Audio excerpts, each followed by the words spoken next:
At 6:42 on February 17, 1945, Corporal Samuel Dutton lies on his belly in the belly of a dead wagon, a cracked pocket mirror pressed between his teeth, and 9 German rifles hunting for the men behind him. The burned-out supply wagon squats at the northern edge of the Hürtgen Forest, half collapsed, its wheels sunk into frozen mud. The boards above his head are warped and blackened from some old fire, char streaks running like veins. Through the gaps, the sky is a flat, colorless sheet.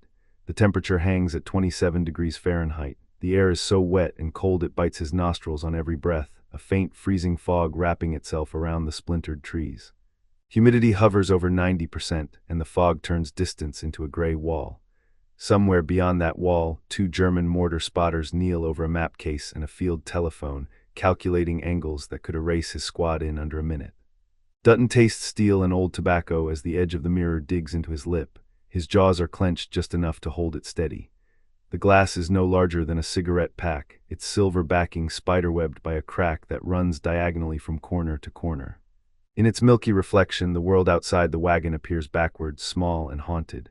He adjusts his left hand by feel, fingers numb in fraying wool gloves. The skin beneath is raw from days of damp and cold. His right hand wraps around the walnut stock of his rifle. The M1903A3 Springfield is almost as long as he is tall, 44, 9 inches from butt to muzzle, just under 9 pounds of oiled steel and worn wood. Chambered in .30-06 Springfield, it can throw a 150-grain bullet at nearly 2,800 feet per second. In theory, it's accurate out past 500 yards. Today all that matters is 112 feet.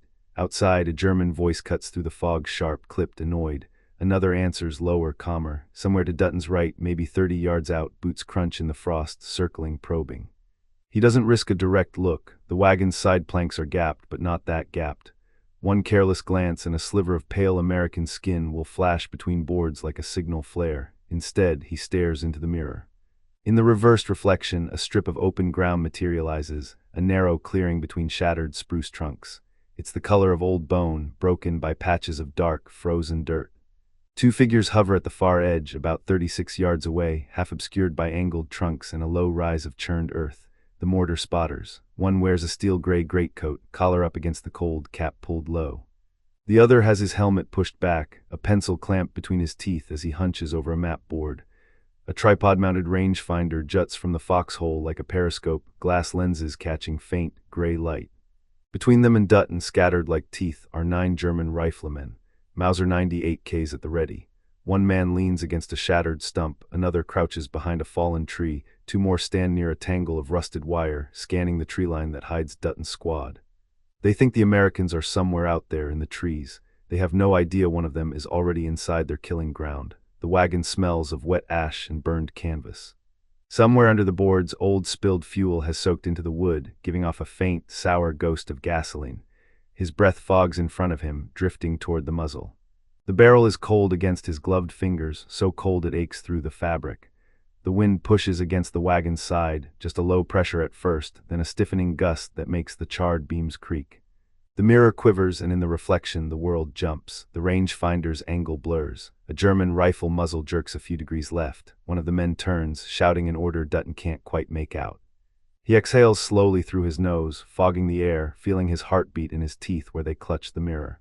The mirror bounce trick is simple to explain and damn near impossible to use.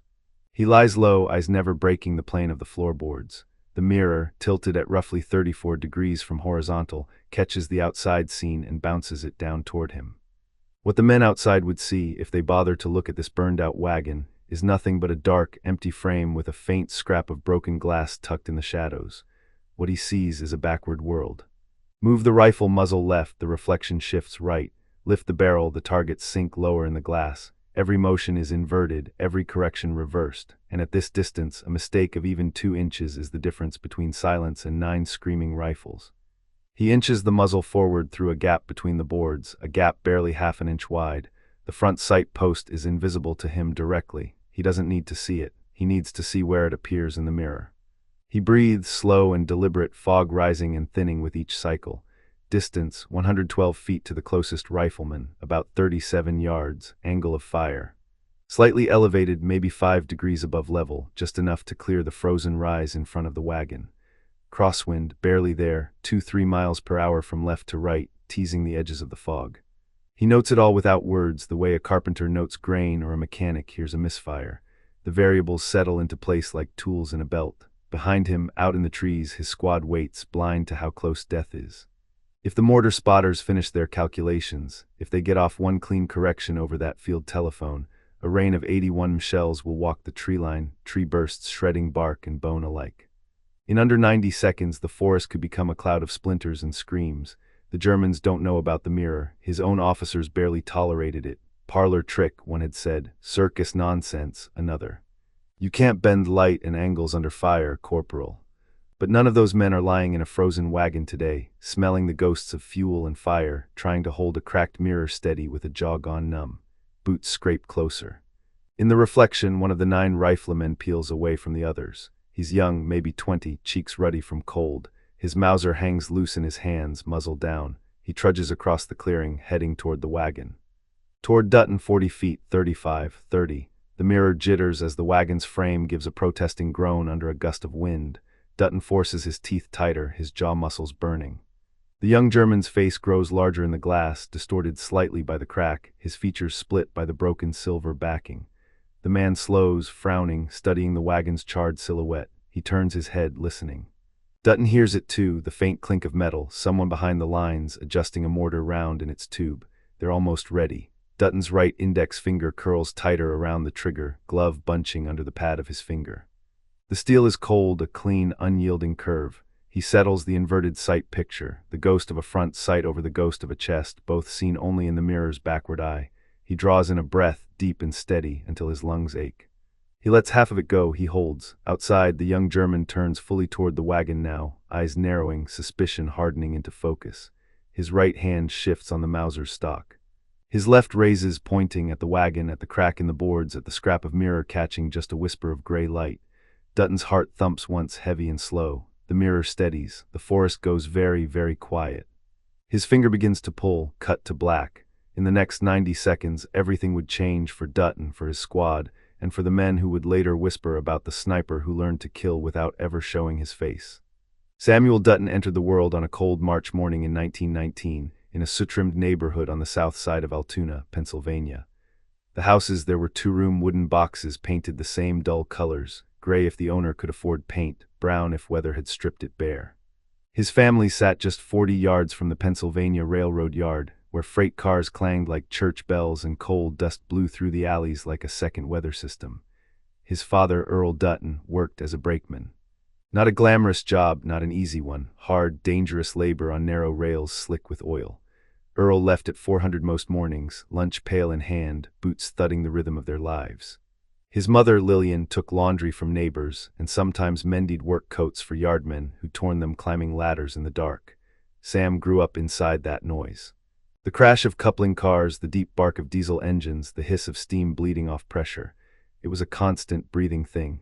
He learned early to read danger not from signs or warnings, but from sound, the slightly wrong squeal of a turning axle, the clatter that meant a brake shoe wasn't biting. By 5, he carried coal from the shed to keep the pot-bellied stove alive. By 8, he was his father's quiet shadow, tightening loose boiler screws on the battered household tools, patching chicken wire, oiling hinges.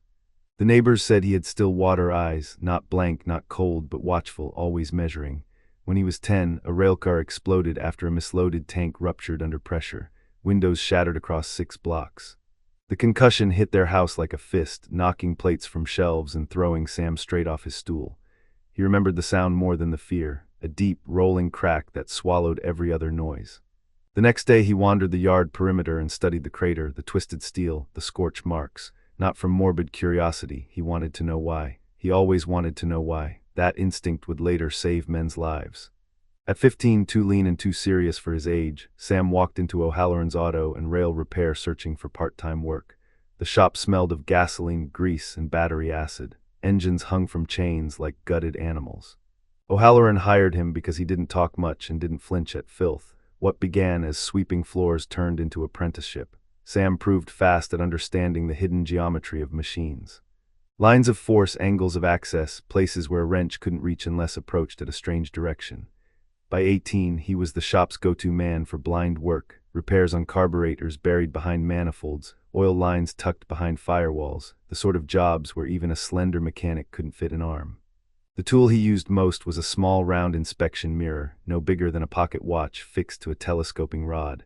He learned to trust reflections more than direct sight. The world inside a mirror moved backward. Left became right, up became down. A novice reached for the wrong bolt every time. Sam's hands, however, adapted quickly. His brain rewired itself to work through inversion. After enough hours lying on cold concrete, reading the reversed image of a stripped nut or a cracked hose, he no longer thought of the mirror as a trick. It was simply a different way of seeing. 5 years passed that way, long days, grime under his nails, and occasional hunting trips on Sundays with a borrowed .22 rifle. He owned no fancy gear, just a steady hand, a steady breath, and the innate ability to gauge distance by feel. Old-timers at the range remarked that the boy could thread a needle at 50 yards, but Sam always shrugged. He knew men who could outshoot him. He rarely compared himself to anyone. Then came December 7, 1941. It was a Sunday, cold enough that a thin sheet of ice clung to the water bucket near the back door. Sam was working in the shop, lying half under a pickup truck with a muffler clamped between his teeth. The radio, a battered Philco perched above the tool rack, spit static and dance music until it cut suddenly to a trembling voice announcing an attack in Hawaii. Sam slid from under the truck, wiping grease on his coveralls as the announcer's words punched through the haze of the shop. Torpedo planes, battleships burning, rising casualties. O'Halloran muttered something about the world going mad. Another mechanic slammed his fist on the bench. Sam said nothing. He simply stared at the radio until the announcer's voice cracked. Then he set the clamp on the workbench, hung his apron on its hook, and told O'Halloran he wouldn't be in Monday. He reported to the recruiting office the next morning. The army doctor's stethoscope was colder than the December air. Sam endured the poking, prodding, eye chart tests, blood pressure readings, and the endless questions. He weighed 154 pounds, stood 5'10", and could hold a rifle as though it were a natural extension of his arm. The sergeant handing him enlistment papers looked him over once and muttered, "Farm boy or rail rat?" "Rail," Sam answered. "Figures," the sergeant said. Basic training at Camp Wheeler taught him many things, but none more important than how bureaucracies react to quiet competence. They ignore it. While other recruits boasted or complained, Sam focused on drills. On the rifle range, he qualified expert the first week and posted near-perfect scores through the end. Instructors noted his uncanny stability under wind, his ability to correct his aim by instinct, but his file still read rifleman, infantry. The Army had bigger problems than perfect shooters. It needed bodies to fill divisions. Sam didn't argue. He followed orders, cleaned rifles, dug trenches, marched miles, and spoke little. The nickname came during a training scenario when the platoon sergeant asked for the first man who could spot a distant target. The others squinted uselessly. Sam pointed to a speck on a hillside 200 yards out, a piece of tin stuck on a post. One private muttered, "Kids got hawk eyes." It stuck. Sam never liked it, but he didn't correct anyone. He shipped to Europe as part of the 28th Infantry Division, Company F in the barracks. Men teased him for his quiet, methodical manner.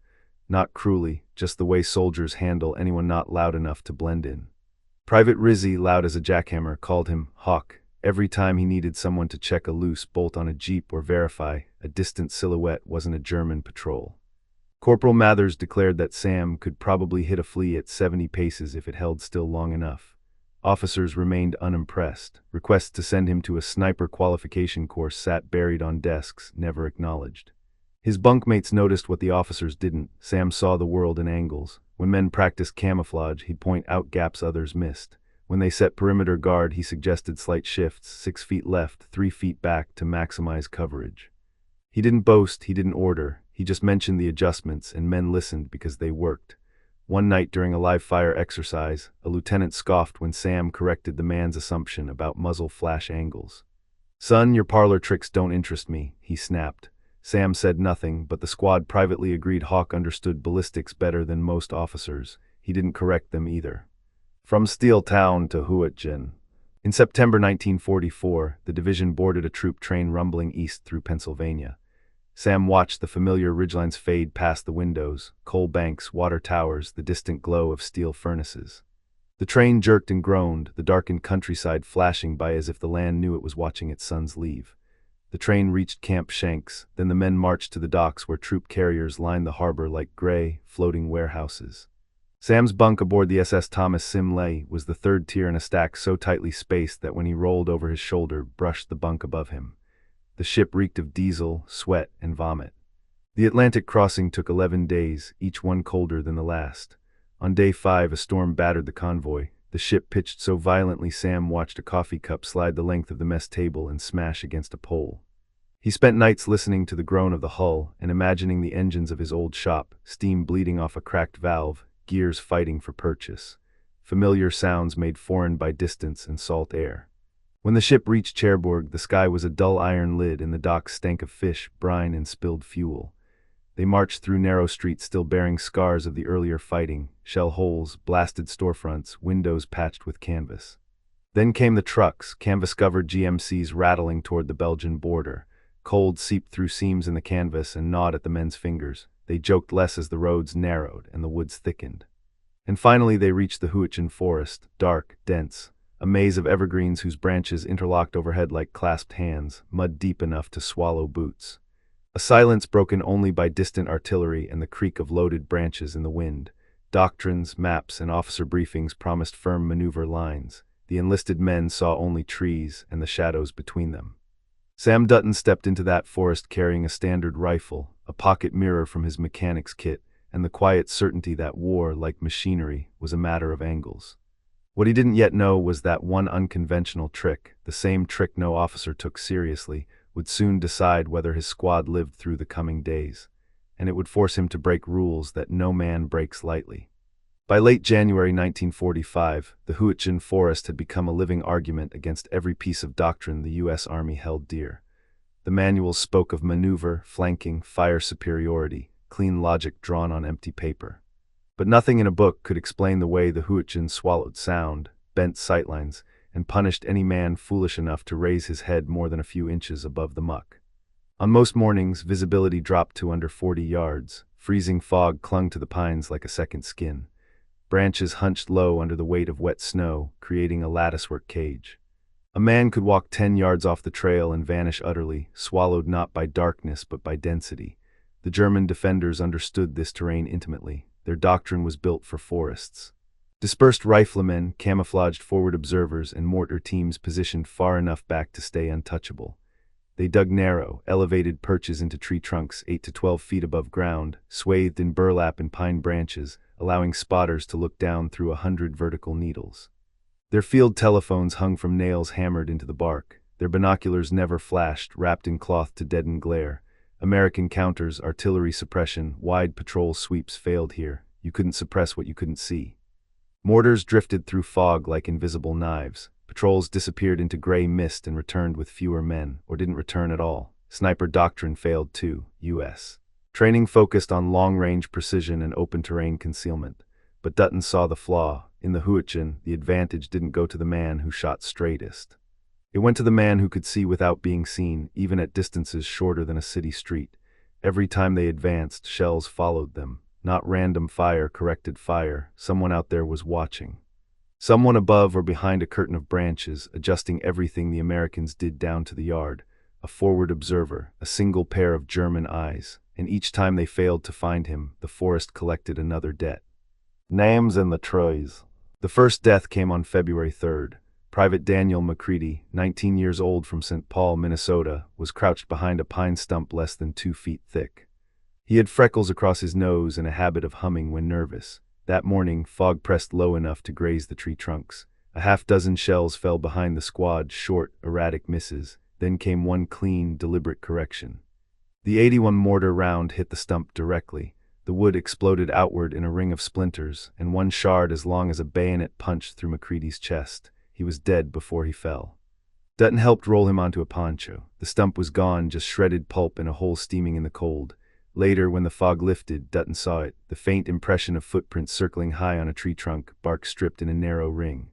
A German perch had been there, elevated, hidden, watching. The second death followed 5 days later. Sergeant Harold Blintz, 27, Akron, Ohio. Barrel-chested, generous with cigarettes, always carried a photo of his wife holding their newborn girl. During a repositioning near a shallow ravine, Blintz moved his machine gun team 3 paces left, 3 harmless paces, or so it seemed. The first shell burst overhead, detonating among the upper branches. A rain of splinters fell like thrown knives. One lodged in Blintz's throat, severing an artery. The shock on his face was almost peaceful. He toppled sideways, hands clutching at a wound that pumped bright blood onto snow. He bled out in under 30 seconds. Dutton held pressure until the sergeant's hands went slack. Again the question, how had the Germans corrected that quickly? The forest did not answer. The third death carved deeper. Private Miguel Torres, 21, El Paso. Quick laugh, quicker hands. His mother had sent him a tiny saint's medallion that hung from his dog tags.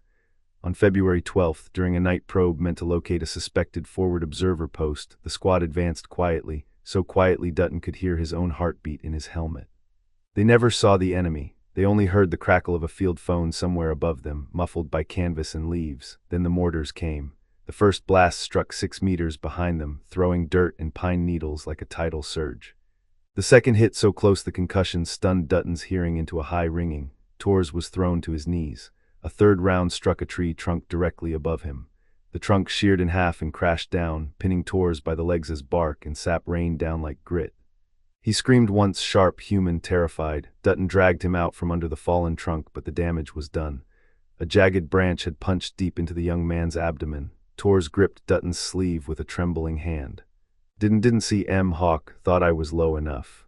Then his hand slipped. Dutton carried him back, his own ears filled with the wet rasp of Torres trying to breathe through filling lungs. That night Dutton sat awake, staring at the saint's medallion someone had placed on a rock beside Torres' helmet. Snow collected on both, 3 deaths, 3 failures of doctrine, 3 times they'd been blind. But the 4th death didn't happen, because Dutton stopped it, too late to save Torres, but not too late to see the truth. The morning after Torres' death, they moved through a stand of pines as silent as the graveyard they were leaving behind. Frost coated the branches, the air was bitter, metallic in the lungs. Dutton hung near the front, Springfield slung low, eyes flicking between trunks. His senses felt sharpened not by fear but by something heavier, purpose, carved from guilt. At 9:40 they reached the clearing where Torres had fallen. Snow had settled into the cratered earth. The broken tree lay at an angle like a toppled pillar. That was when Dutton saw it, a faint shimmer through the needles. Not a glare too soft, more like a breathing change in the light. He froze, lowered his stance, and peered again. There, 40 yards up a slight rise, 10 feet above ground, a glint of glass where no glass should be. A field scope tucked behind burlap netting. He didn't think. He lifted the Springfield, settled it against a tree trunk, and fired. The German spotter pitched sideways out of his perch, a dark shape tumbling through branches until he hit the snow with a muted thump. For a moment no one spoke. Rizzy finally muttered, "Son of all that time, right there." But Dutton wasn't looking at the corpse. He was looking at the place the shells had hit Torres, the trajectory, the line of sight. He calculated angles without intending to, just the way a mechanic hears a misfire before the engine dies. If he'd identified that perch 20 seconds earlier. If he'd seen the shimmer sooner. If he'd been able to observe without exposing himself. Torres might still be alive. The guilt sat heavy enough to bend steel. That afternoon, Dutton approached Lieutenant Farley, their platoon officer, a man with a stiff collar and stricter adherence to manuals. "Sir," Dutton began quietly, "I believe I can help locate spotters faster." Farley barely looked up from his map. "We're all trying, Corporal. I can use angled glass mirrors to catch reflections. Even covered scopes leak light at certain." Farley cut him off with a sharp exhale. "Corporal, this is the United States Army, not a carnival sideshow. We don't hunt Germans with parlor mirrors." Dutton nodded once. "Yes, sir." The next morning he tried again, different approach, different officer. Captain Hargrove, Company F commander, stood by a jeep with a cigarette clenched between chapped lips. "Captain, I've tested a low-exposure firing angle. Using a mirror, I can engage a target without raising my head into the—" Hargrove barked a laugh. "A soldier fires from a proper position, Corporal, period. We're not rewriting doctrine because one mechanic thinks he found a loophole." "It's not a loophole, sir," Dutton said softly. "It's geometry." Hargrove waved him off. "Get back to your squad."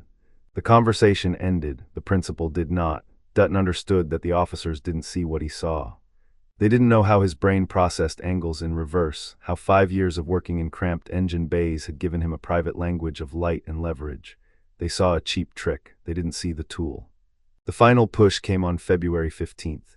The squad moved barely 20 feet beyond their line when mortars bracketed them, first behind, then ahead, then directly left. Not random. Walked in. Someone was watching again.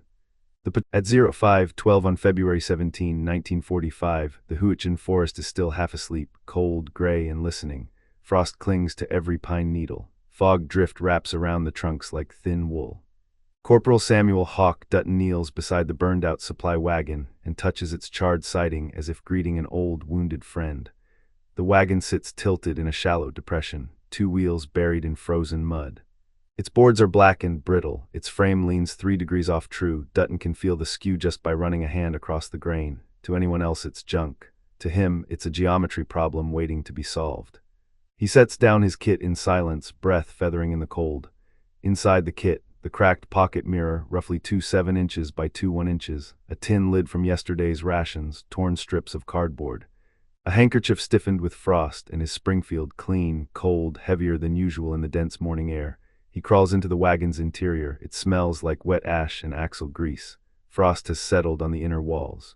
A faint draft slips through warped planks, teasing his sleeves. He wipes a patch of soot from the floorboards and begins his work. First, he blacks out the metal edges of the mirror with soot from the wagon axle. Shine kills, he tells himself. Even a glint no wider than a raindrop could get him killed today. He sets the mirror onto the tin lid, nestling it into the shallow curve. Then he folds cardboard wedges, building a small pyramid beneath the glass. He experiments with angles 20 degrees, 28, 34, testing the sight picture each produces. 34 degrees gives him the range he needs. The reflection is stable enough to show the clearing ahead. The reversed alignment feels familiar, like peering back into O'Halloran's repair shop and reaching for bolts he couldn't touch directly. He lowers his cheek toward the wagon floor, presses one eye against the tight dark gap between boards, and tests the mirror alignment. The reflected world appears backward but crisp, the clearing, the churned soil, the tree line, the faint silhouettes of German positions. Somewhere in that fog sit mortar spotters who have killed more good men than the rifles ever did. Dutton raises the muzzle of his Springfield into the reflected frame. He adjusts left, the muzzle shifts right in the mirror. He adjusts right, it slides left. His hands instinctively follow the backwards geometry. It is the same logic he learned as a 16-year-old, lying under the chassis of a truck, staring into an inspection mirror while tightening bolts he could only see in reverse. The Army had dismissed that as mechanics trivia. Today it is survival. He practices tiny barrel movements, 1/16 of an inch at a time. He times how long it takes to shift aim from a low stump to a shattered tree, 3 seconds, too slow. He repeats until he brings it down to 1.5 seconds. He rehearses elevation adjustments too. At these short ranges, 36 to 46 yards, bullet rise is minimal, but the reflection angle exaggerates vertical error. He compensates 3/4 of an inch lower than instinct suggests. He works until the mirror holds steady when he taps the wagon wall. He works until the backward world in the glass feels more natural than the forward one outside. When he finally rests, the sky has lightened just enough to threaten dawn. Rizzy passes by and mutters, "You're out here making art, Hawk." Dutton shakes his head once, just making something useful. Rizzy snorts, shivers, and walks on. At 2:17 that morning, long before the others stirred, Dutton had slipped away for testing. He found a hollow at the base of a dead pine, moonlight catching the frosted branches overhead. Moon phase. Waxing crescent, 18% illumination, enough to see, not enough to betray him. He placed the mirror in the crook of the roots and angled it toward a distant silhouette, a broken stump that resembled a crouched figure. He lifted his Springfield and practiced aligning sights through the reflected frame. His breath fogged the mirror, blurring the silhouette. He learned quickly, exhale sideways, not forward, aim only in the space between breaths. The mirror must remain dry. He practiced shifting targets at set intervals. 3 seconds between each simulated engagement at first. After 20 minutes he had it down to under 2 seconds, but something felt off. The reflection angles drifted as he moved his elbows. The ground, he realized, was sloped 4 degrees downward from the fallen pine. His wagon hide would be slanted too. He compensated. Mirror angle adjusted from 34 degrees to 33, 5 degrees. A half degree, he thought, could be the difference between hitting a shoulder and hitting a tree trunk. He wrapped the mirror edges in cloth to dampen vibration. He learned which micro-muscles fired when pivoting the rifle to reverse angles. By the end of his practice, his hands no longer hesitated. His muscles spoke the language of reflection fluently, without translation. He returned to camp before anyone had noticed he'd been gone.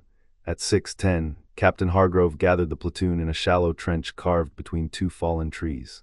Fog hung low, muffling his words, turning them into damp, heavy shapes.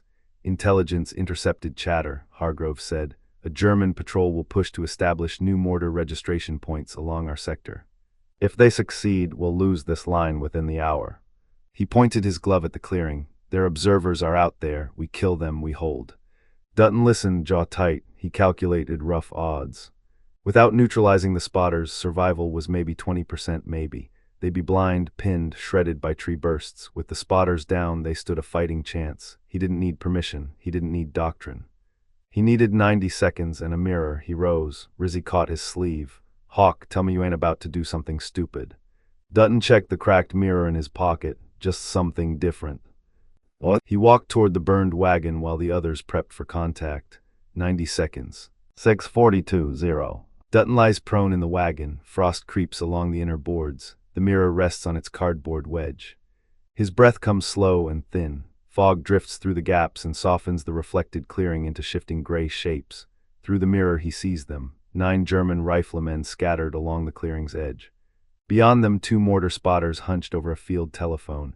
The nearest rifleman, young, sharp-featured, approaches the wagon with cautious steps. Dutton steadies the mirror with his thumb. 6:42. 15 shot 1. He exhales sideways, settles the reflected muzzle over the German's sternum, and squeezes the trigger. Recoil slams his shoulder, not hard, but sharp. The rifle report thunders in the enclosed wagon. The man in the mirror jerks backward, rifle spinning from his hands. He collapses into the frost. The mirror trembles. Dutton clamps it still. 6:42, 20:30, closing distance. 2 Germans break from cover, sprinting toward the wagon.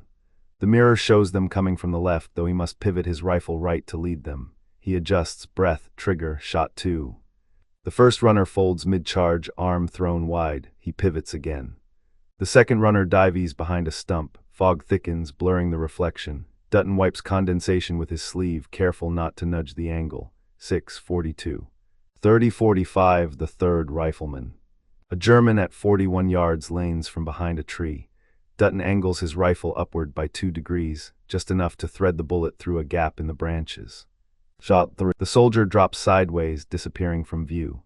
6:42, 45:0, 6:43:0, wood splinters and blind fire. Rifle rounds slam into the wagon walls.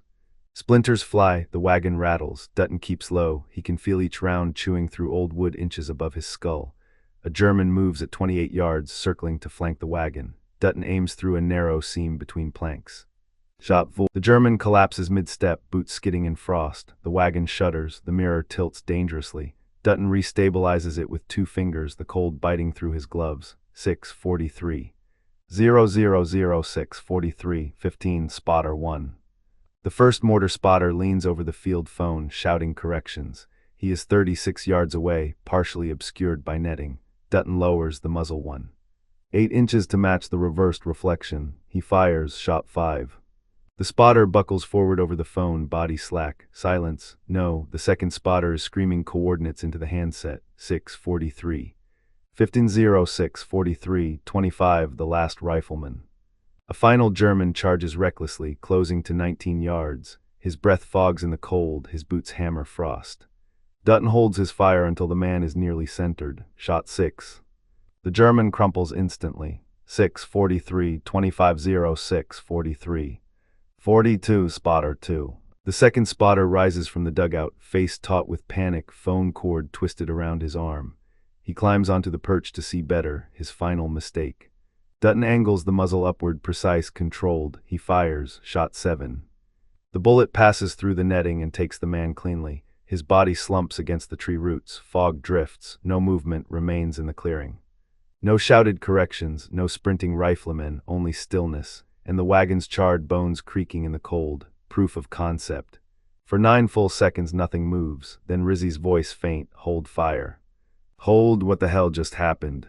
Dutton remains prone, rifle steady, breathing measured. The mirror shows only fallen bodies and unmoving silhouettes. Rizzy approaches cautiously, helmet low, rifle raised. He peers through a gap in the wagon.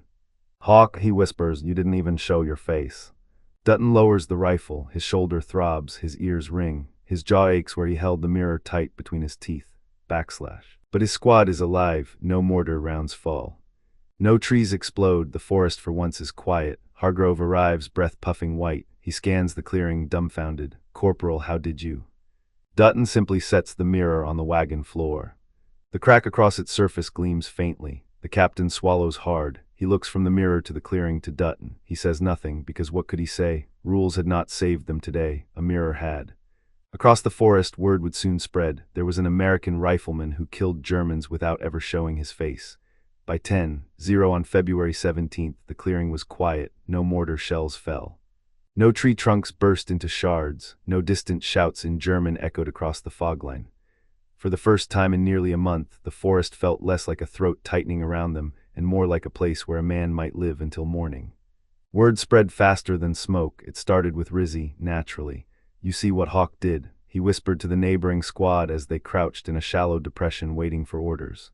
"Shot 9 rifles and 2 spotters without so much as blinking over a log." Someone scoffed, someone else muttered, "No way," but Rizzy persisted. "He ain't jockin'," didn't even stick his face out. Fired through a mirror like a damned ghost. Within an hour, men from 2nd Platoon came by to peek into the burned wagon. They crouched, squinted, muttered to themselves. One held up the cracked mirror like some battlefield relic. Dutton stepped forward quietly and took it back. "It's just glass," he said, but the trick was already mythologizing itself. Soldiers described the angles wrong, exaggerated the distances, but the core remained. An American had beaten German spotters at their own game, and he'd done it without breaking cover. By noon, 2 squads were polishing the backs of mess tin lids, trying to create makeshift reflective surfaces. Someone used the concave side of a canteen cup. Another tried a metal boot heel. Dutton passed by one of these improvised setups, shook his head gently, and made a small correction. "Too much angle," he murmured. He adjusted the tin lid a few degrees lower. "Try that." The soldier blinked at him. "How'd you figure that?" Dutton shrugged, "Just a feel for it." He moved on before anyone could make a spectacle of it. He never demonstrated more than necessary, never bragged, but men learned quickly the mirror trick wasn't magic, it was mechanics. Officers said almost nothing. The silence was intentional. They couldn't endorse a method that contradicted doctrine, but neither could they ignore results that had saved 24 men in under 2 minutes, so they let it spread by rumor, by nods, by unspoken permission. In war, practicality always outruns paperwork. The statistical change became impossible to ignore. In the 72 hours following the clearing engagement, German mortar fire across their regimental sector dropped by nearly 2/3. Where shells once bracketed patrols with unnerving precision, now they fell wide, scattered, uncertain. The tree bursts that had haunted every advance, shredding bark, spraying splinters sharper than bayonets, became fewer. Casualties from overhead fire fell from 4 or 6 a day to 1, sometimes none. Entire patrols returned intact for the first time in weeks. A battalion clerk later estimated that the company's overall casualty risk had shifted from roughly 22% on patrol to nearer 70% survivability, an unheard-of reversal in the Hürtgen. No strategy briefing could explain it. No tactical adjustment had been officially ordered, but somewhere in the forest, men had begun hunting spotters differently, silhouettes hidden, eyes below cover, mirrors canted like periscopes. One sergeant in a sister company even remarked, "Feels like the Germans forgot how to aim." They hadn't forgotten, they had lost their eyes in the trees. Dutton was summoned to battalion headquarters 2 days later, a battered barn half-collapsed under the accumulated weight of snow and shrapnel scars. Inside, a potbelly stove smoked steadily but provided no real warmth. 2 intelligence officers sat at a table with a field map spread before them. Captain Hargrove stood off to the side, arms crossed, expression unreadable. One of the intel officers tapped a pencil against the map. "Corporal, we understand you employed an unconventional method to neutralize enemy observers." Dutton remained at attention. "Yes, sir." "Show us," the other officer said. They moved outside to a sheltered corner behind the barn. Dutton crouched, set the cracked mirror at 33, 5 degrees on a rationed tin lid, and rested his Springfield beneath the reflected sight line. He demonstrated slowly, methodically, without flourish. He explained how reversed angles behaved, how light carried through gaps in the planks, how recoil shifted the mirror.